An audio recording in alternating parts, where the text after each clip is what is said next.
Hi, I'm Dave, I'm Barry. and we're the Skagit Highland News.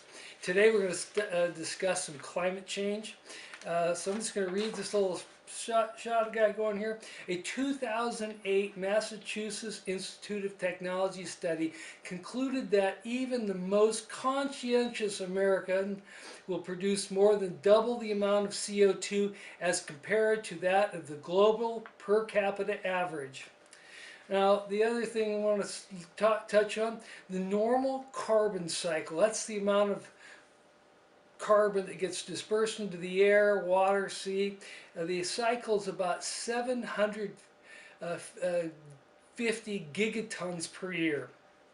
Man produces 29 gigatons of CO2 per year, and that's upsetting the normal land, air, ocean CO2 cycle. It's the cumulative effects that are driving CO2 levels up. What can we do as individuals to mitigate our climate or our contributions to the CO2 cycle?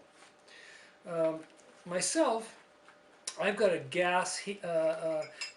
or had a gas heater on my swimming pool. Now the swimming pool is 30,000 gallons of water.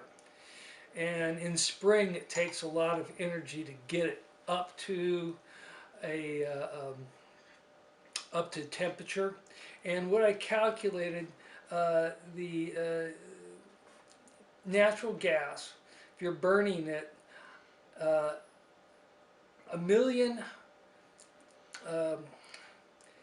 feet of natural gas comes out to 117 pounds of CO2 it'll produce when you burn it. Okay, my pool heater was 350,000 BTUs an hour, and so I calculated out that that heater would be putting out 40.95 pounds per hour.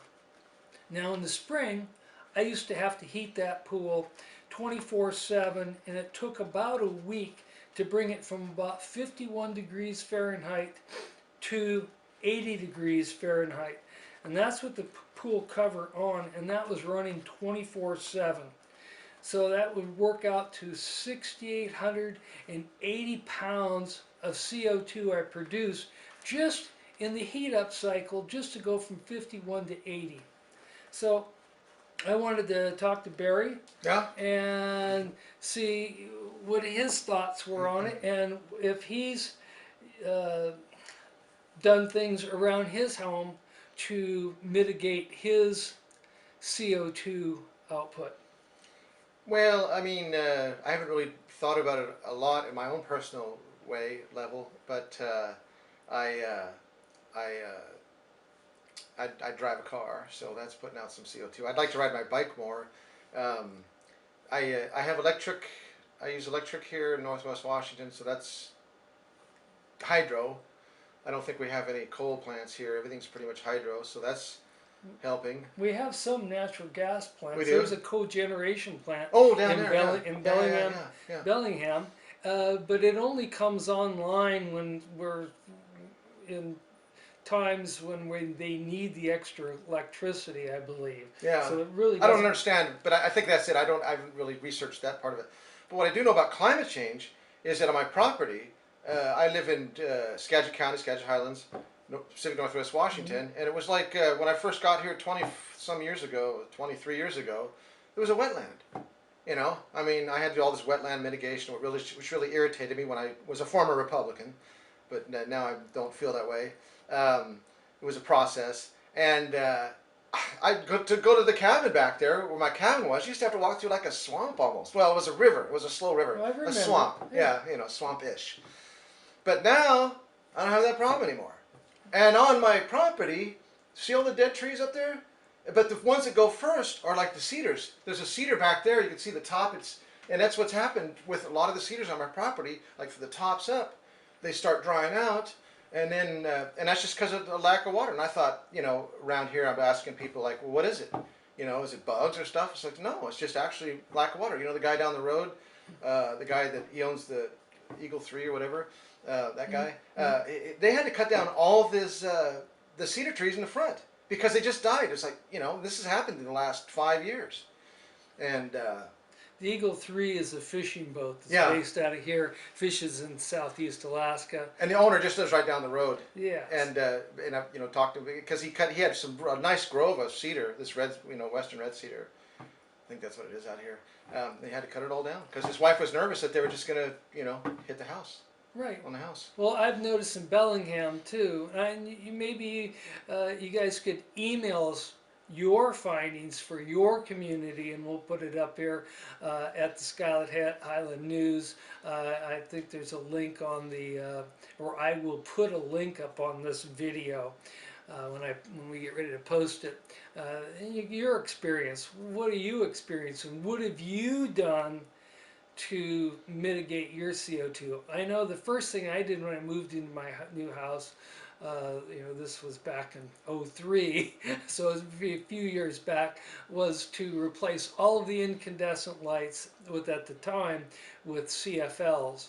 That gave me enough offset to really justify running my pool pump because I was concerned about how much damage I was doing to the environment. Now we can't mitigate everything, and just to touch back on this here,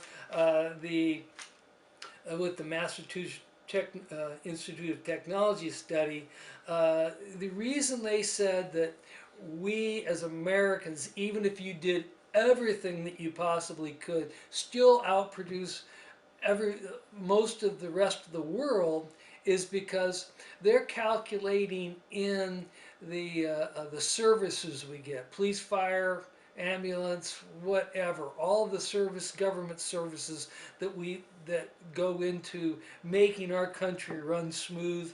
They're calculating that into it, whereas in so many third world countries, they're lucky if they have clean water for their family. So I just like to challenge other people out there with what they can do. As far as the way I think about climate is the effects that we can do, the small things that we can do, even discounting industry. It's like an insurance policy. Do you have insurance, right? Oh, yeah. For your house, I said I your renewed it car? last night, man. It was expensive. Right, it's expensive. Yeah. But and so all insurances are a little bit expensive. But would we rather have our great-grandchildren suffering the consequences of our inaction today? I think to me it comes down to an attitude of entitlement or an attitude of stewardship. And I know that, like in our generation, we crossed it a little bit. Yeah. But our generation was like all about entitlement. It's like, I demand my right to burn tires for heat or whatever, and then in the industry that we've been in, it's that was my impression with a lot of that too. But now I think that the stewardship has to come into more effect. And look at the way that different, like in fishing in Alaska, the way they've stewarded that. I think it's fantastic. Alaska Department of Fish and Game, and Department of Fish. I mean, some of the fishermen may complain about it, but then they complain about the Coast Guard too. But then when they need it, they love them. It's the same thing. So stewardship is a real thing, and to me, it's an attitude. It's more of an attitude about how you deal with everything: people, animals, the environment, and everything else. And since my focus is always about the United States, how it sees itself as a Christian nation in reference to God and reference to each other and everything else. If we claim that we're a Christian nation, then we better just pick up this mantle of being stewards of our brother, stewards of the environment, stewards of the future, stewards of